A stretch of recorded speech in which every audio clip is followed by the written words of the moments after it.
گرانو کتونکو اوریدونکو السلام علیکم ورحمت الله وبرکاته.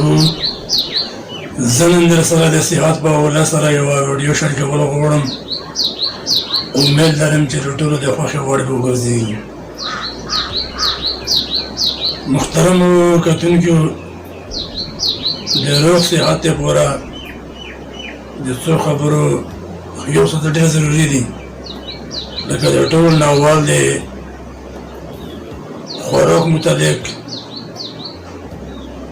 یعنې د ډېرو ګرمو خوراکونو نه څه ضروري دي، او همدارنګه د ډېرو غوړو خوراکونو نه او د تیزو مسالو مرچو وغیرو نه، چې د دغو نه اکثره شوګر، بلډ پریشر او همدارنګه د ساه مرضونه جوړېږي.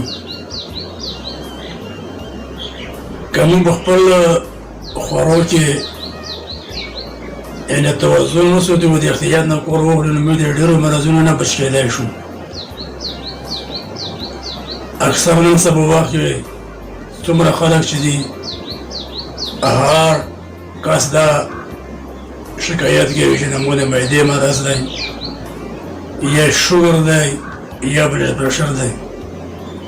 نو که موږ د غوړو نظم وساتو، نو موږ به د بلډ پریشر د مرضونو نه انشاءالله بچ کېږو، او همدارنګه د شوګر نه که د خوږو نظم وساتو، او ورسره د تیزو مسالو نه، چې اکثر د تیزه مسالې د قبض باعث جوړېږي، او بیا د قبض په نتیجه کې د بواسیر، خوني بواسیر او بودي بواسیر مرضونه پیدا کېږي.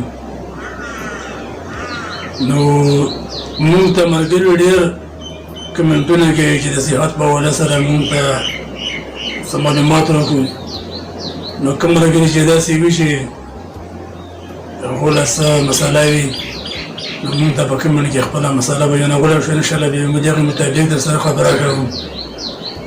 که د چا شوګر وي، یا د چا بلډ پریشر وي، یا د معدې څه مساله وي، یا بواسیر، خوندي او بودي وي، وغیره وغیره، نو زموږ سره خپله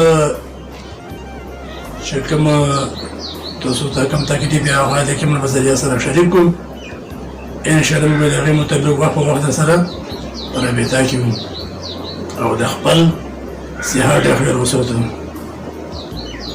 او نن د وړوکي اختر ورځ د زموږ د طرفه ټولو مسلمانانو ته او ټولو ملګرو مسافرو ته وړوکی اختر ډېر ډېر مبارک وي. د خپل صحت ډېر خیال وساتو. د الله په امان ښاد او آباد اوسئ. ډېر ډېر مننه.